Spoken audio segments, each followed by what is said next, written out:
A show of support in Thomaston. This is everything for me, everything. Showing Steve Duke's heart. I ain't no crier. This town has brought me to tears.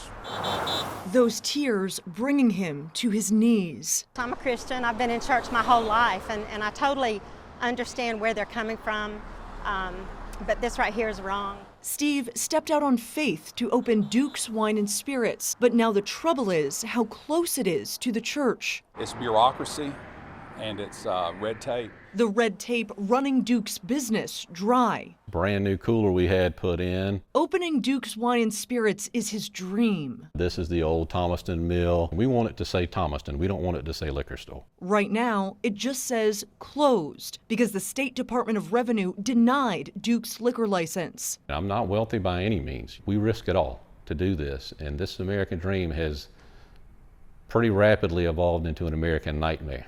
The Department of Revenue says it's the distance between the church and the front doors that's the problem. This church is 71 yards away from Duke's Wine and Spirits, and this church is 85 yards away.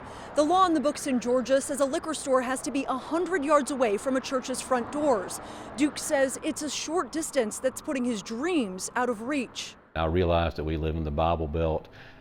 I'm a person of faith myself. That's why Duke says he checked to make sure there was not a church near the property.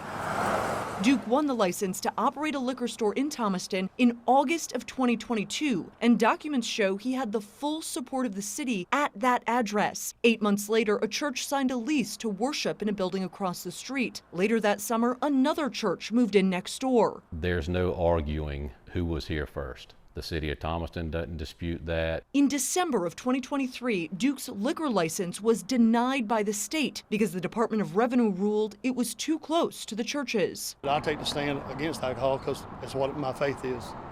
As far as what happens, it ain't in my hands. Faith Tabernacle Ministries pastor Kevin Hobbs confirmed the timeline to us outside his church and showed us around inside. His congregation of about 25 parishioners worships every Sunday and Thursday. What do you think is fair? What do you think should happen next? It's up to the state. It ain't up to me. This is my passion. 1 day before 11 Alive's story on the dispute was set to air, the state reversed its decision. So I hear congratulations are in order. Yes, I think.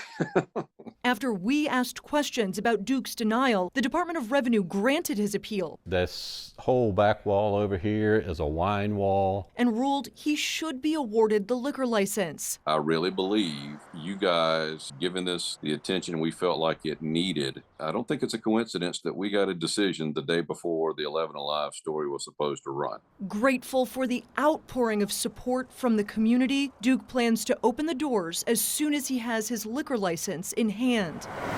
Reporting in Thomaston, Caitlin Ross, 11 Alive News.